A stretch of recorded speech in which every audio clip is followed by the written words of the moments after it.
My God. I remember you.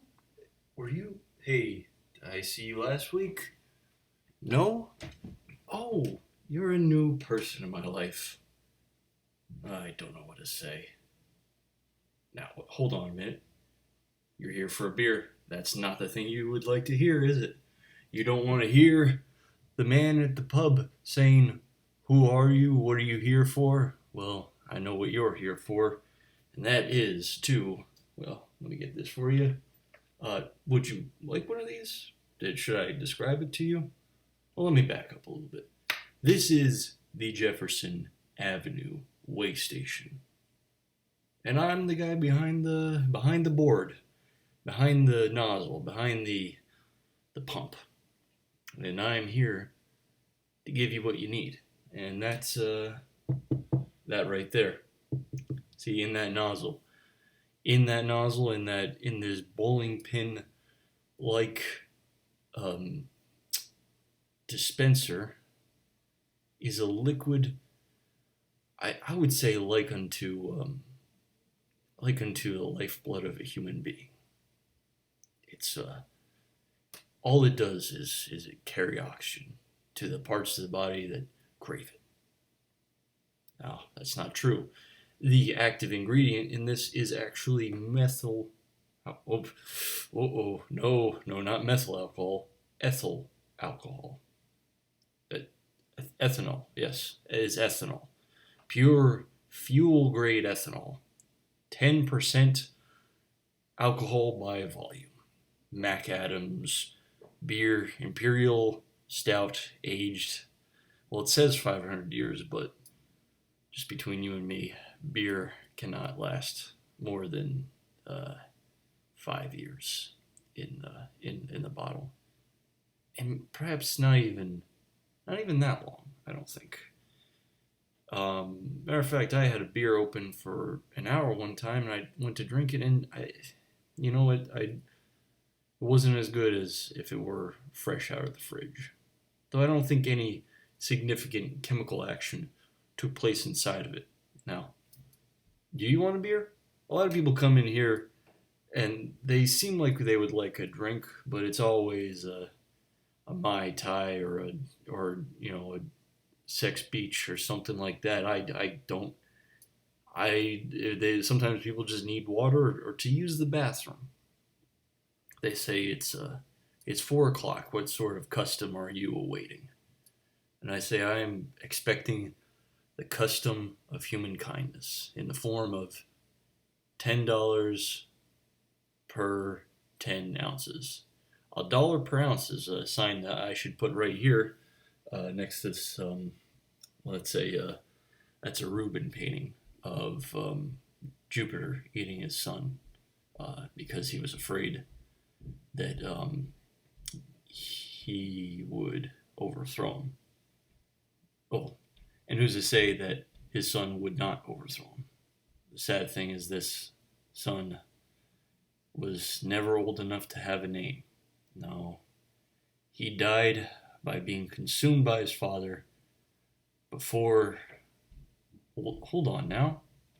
Did I say Jupiter? Saturn. I'm sorry. Saturn, or in his original name, Cronus. What was that his original name? Listen, you don't come here for mythology. You come here to see a grown man eating a baby whole, or bit by bit.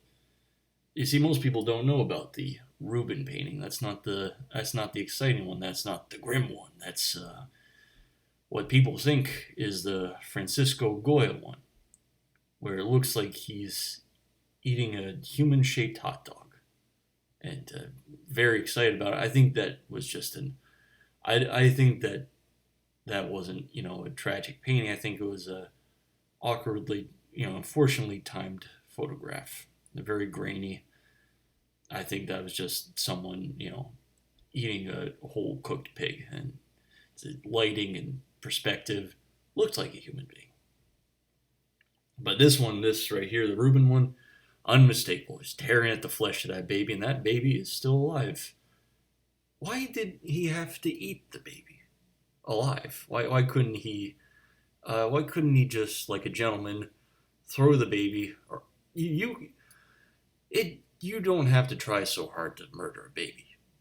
You could just drop them or shake them too hard, or blow as hard as you can into their lungs until they expand and collapse. This is no, let me tell you, this is less of an endorsement of murder and more of a warning that murder can be so easy. Murder can be as easy as throwing a knife at your friend because you want them to catch the knife. But oh, it went just the wrong angle and it slid through their eyeball and out their brain. Fortunately, this never happened to me. But you see, I grew up in Delaware County, Pennsylvania. And things like that would happen more often than you'd like them to happen. Which is never, but there were 2 documented cases of exactly this occurrence. This type of accidental, negligent homicide.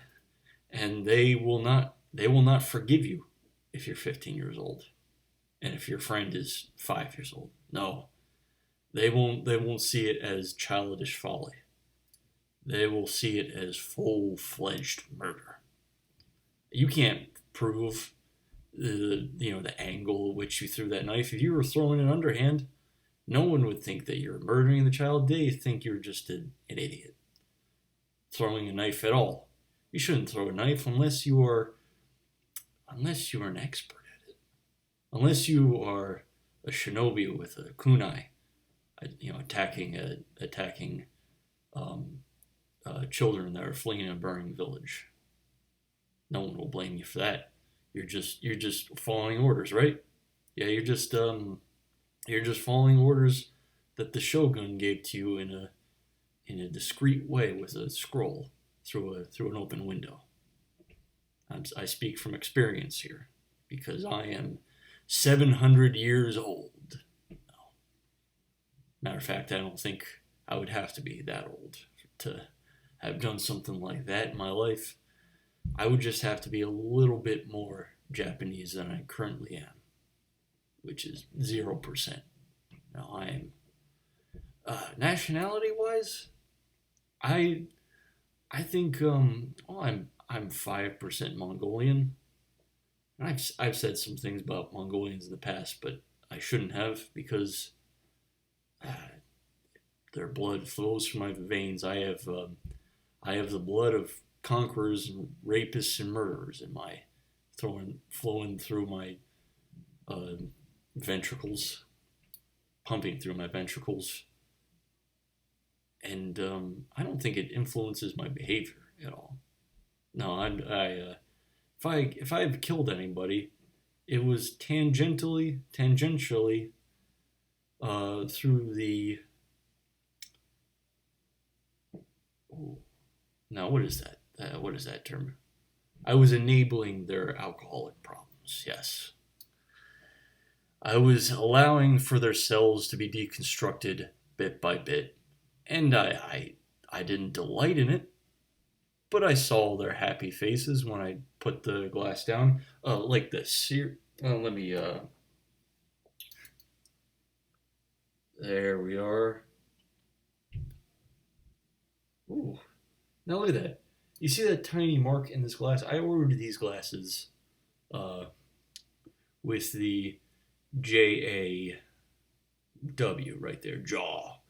We call this the jaw over here. That's the acronym for our Jefferson Ave Waystation right there. And there's a mark right there that shows where the meniscus of the fluid should lie.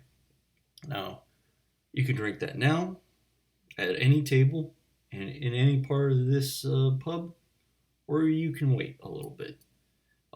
As I always explain, there are literature just skewed about this place, and they're all tabletop books. None of them are. I did one time have the collected plays of Samuel Beckett, but someone stole that.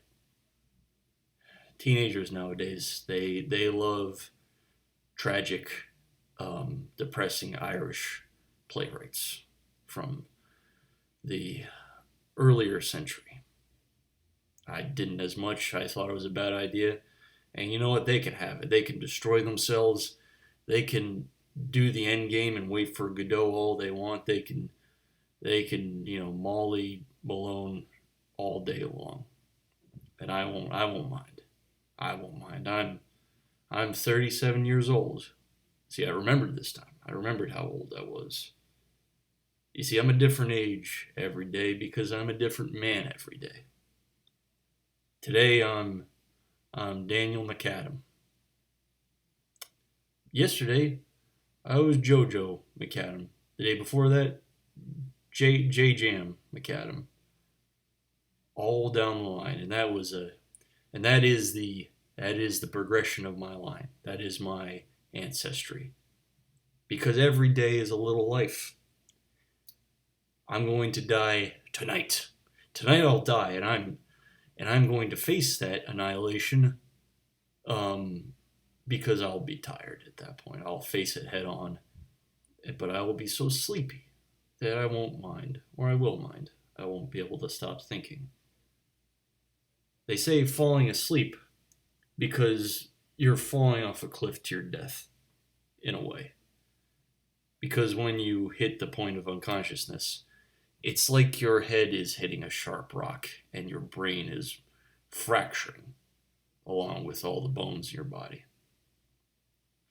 You see, the point in which people think of it more as your brain splashing against a rock because your brain seems like a mushy thing. But for one thing, your brain isn't all that soft. It's a sort of a hard, fatty tissue. But in that very small second, your brain acts like a non-Newtonian matter and becomes very hard and cracks like marble. And that marble is the end state of your life. That is your end game. That is your last moment of consciousness. And then you wake up the next day and think, is this the way I'm waking up now? Was that my end game? Was that my last moment? Or was I never dead? Was I never asleep? Do I just not remember the last 12 hours? I slept 12 hours last night. I need to get a nice round 12 hours. My doctor told me that most people should be asleep half their life. And it's not a waste, because that is your mirror life, you being unconscious. You're not really dead. You've dipped into the puddle's reflection, and you are your evil hide self. You are the man in the mirror. Or am I the man in the mirror now? Oh, makes you think, doesn't it? Well, no, it doesn't really. No. Doesn't make me think at all. For anything to make me think nowadays, I need to drink orange juice in the morning. I need to have a muffin. I wish we sold. I'm willing to bet that a cornbread muffin would go very well with that Mac Adams beer. And I should have a refrigerator full of them, because the bakery across the street, Stella Gantry, I know her personally. I went to high school with her. Oh my God! And we had, I don't want to get too descriptive, but we had a very passionate sexual relationship with each other. And in retrospect, she was a pretty ordinary looking person. But at the time, I was convinced that she was very beautiful. Very convinced. Why? Because I was impetuous and roughshod, and I was willing to do virtually anything. And at the same time, I had a lot of hang-ups. I had a lot of fears.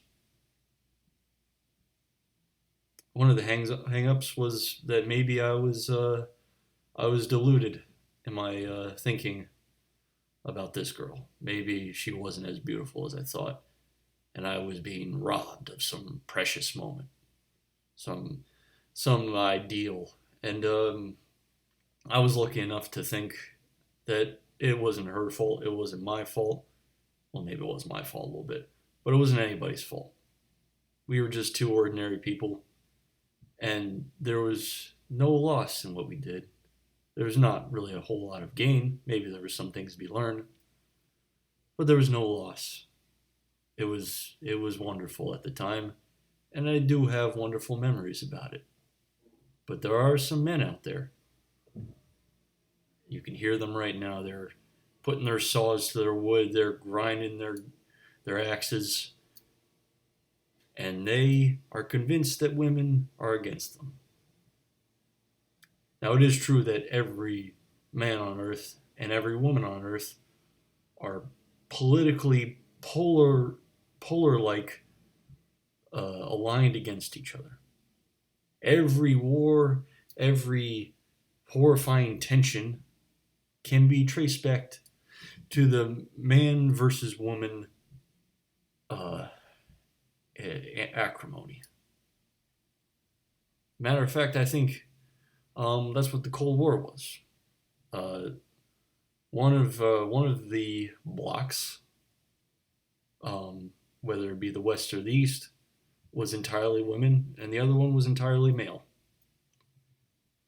And it was just in sort of a elliptical fashion. It was just sort of a symbolic way. One of them represented a female thing, or maybe it was just themselves. It all depends on how misogynistic you are, um, and how well, what's the other word? You see, they didn't really come up with another word until recently because hatred of men doesn't tend to cause a lot of problems.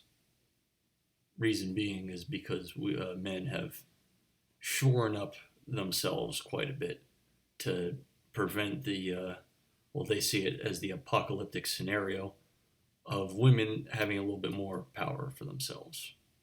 But that's terrifying to us. We don't know what that's like.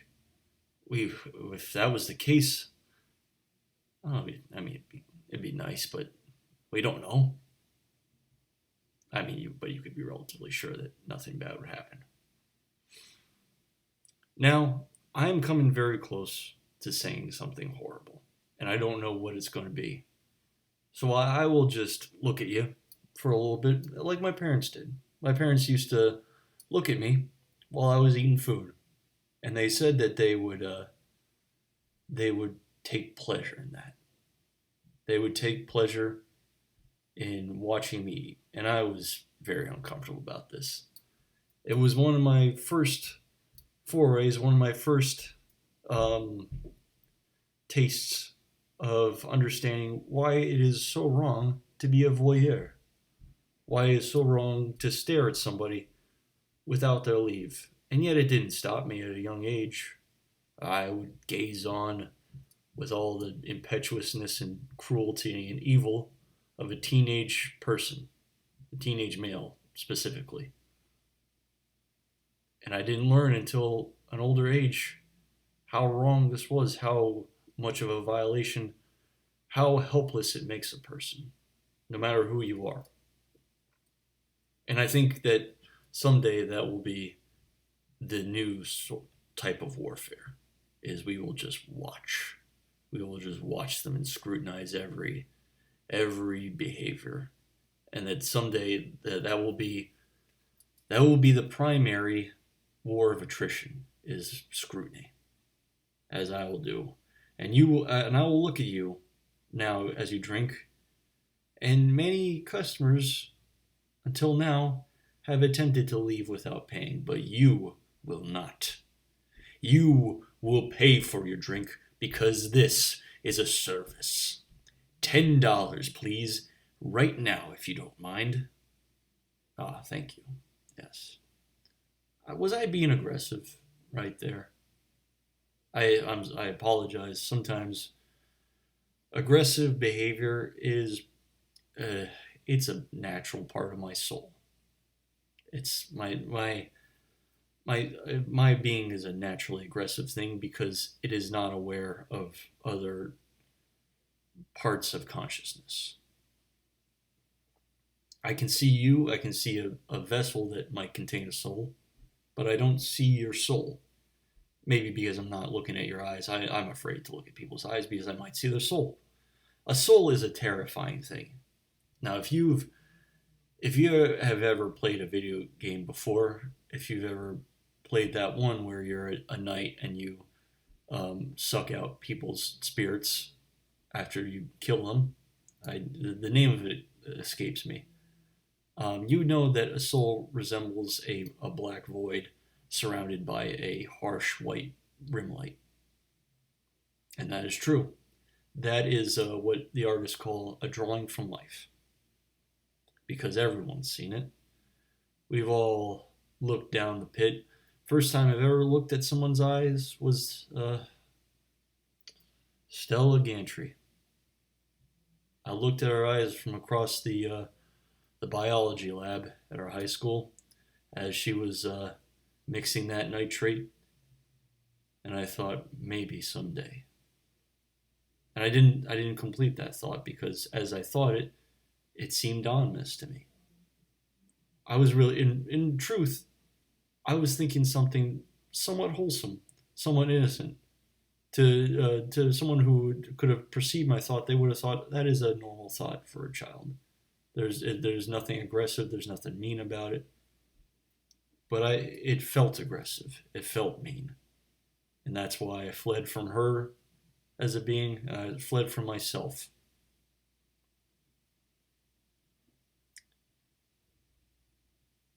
Now, that's why I don't look into your eyes. Because if I look into your eyes, we might be helpless in our passion. We might suddenly start making love. And it wouldn't matter who we are, who you are, who I am. We might just engage in a coitus act. Doesn't matter what our surrounding is. Where's the bed? Doesn't matter. Doesn't matter. The earth is our bed. Because we'll die in it someday. We'll die in it tonight. And we will wake up in it. Do you want another one? Do you want another one of those glasses? Oh, well, let me get that for you. Would you like me to pour into the same glass, or would you like a clean glass? You see, every time I've been to a pub, sometimes they give me, well, I shouldn't have said every time, because I was given an either or scenario here. Sometimes they give me a clean glass that they put next to my empty, besmirched beer-rimmed glass, but sometimes they take my filthy, sticky glass and they refill it, which I find more personal because they've put my hands on a surface that was near my mucosa, that was latched onto by my lips. And they have given their trust to me. And I find that to be an assurance that I have been polite to that person. So I'm guessing you want me to get here.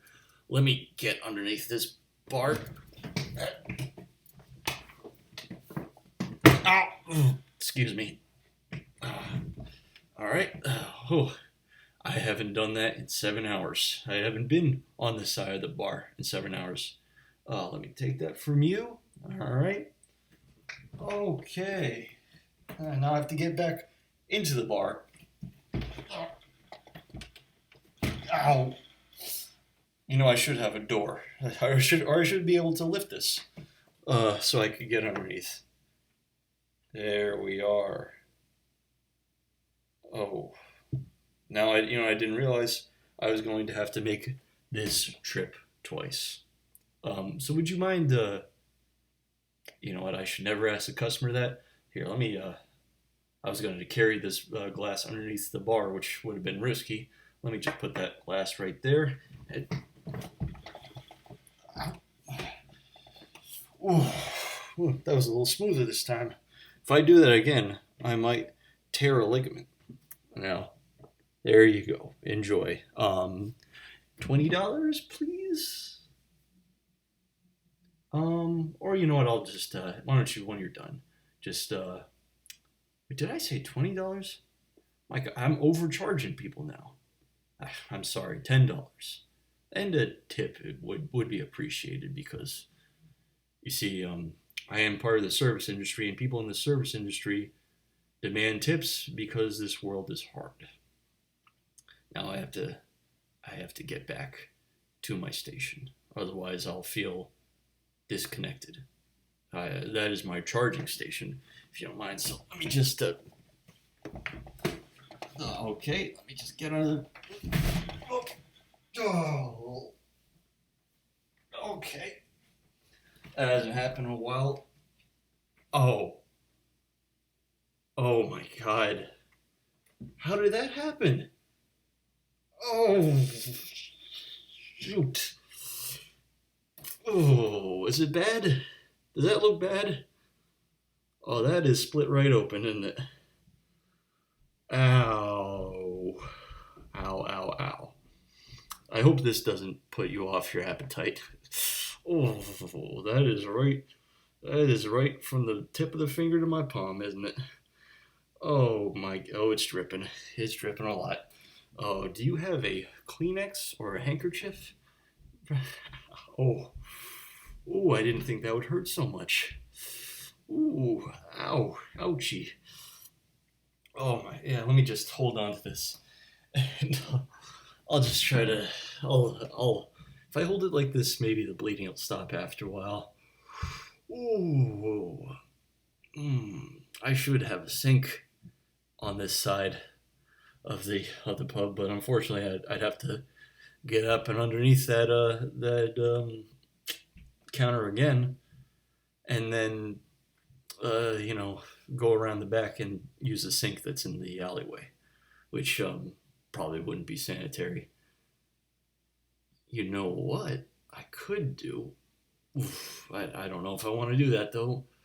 I could pour some of this Mac Adams beer on this, given that it is a high alcohol content that might kill some of the bacteria that could have made its residence in this wound on my finger here. Uh, well, here goes.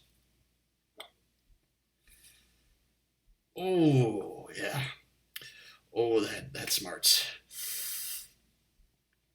Now you know what? I hope that the sugar in that beer doesn't cause another problem.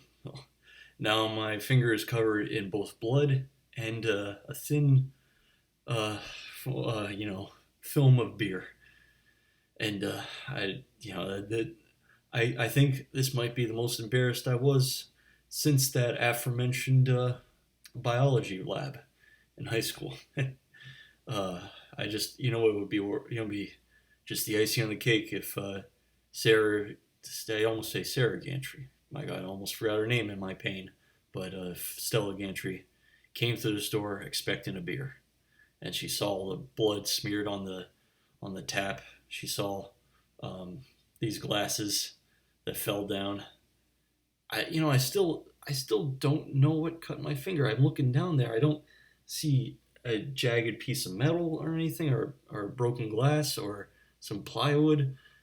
My hand slid against the edge of the board, and it came back just with a big old gash. How do you think that happened?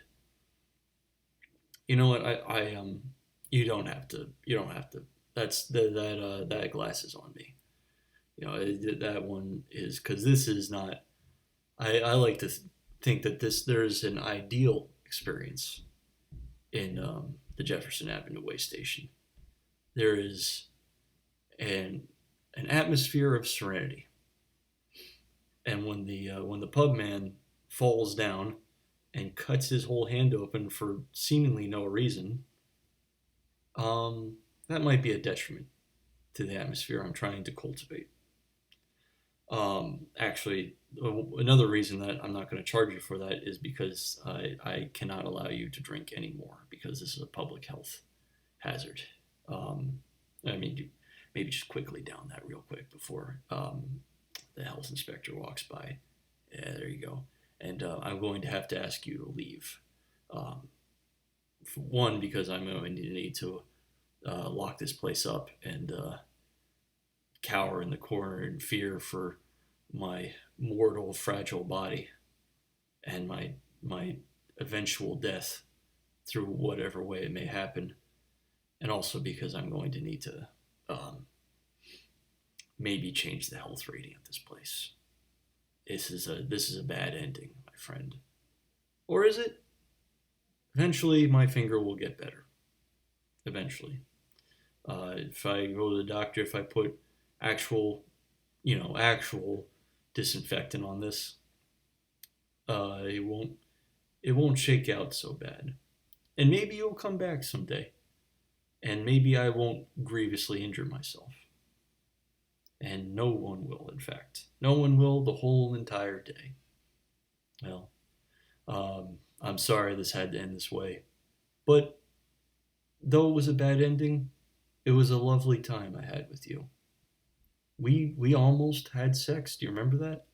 Very close to it. I came very close to you that one moment to hand you that glass. First time I've done that. Oh my gosh, a few weeks. This was an adventure. Thank you, my friend. Here, let me give you. Oh, no, maybe not. They don't want blood on the back of your neck. Well, have a good one. Ta ta, and I'll speak to you next week. This is Jefferson Avenue Waystation. Goodbye.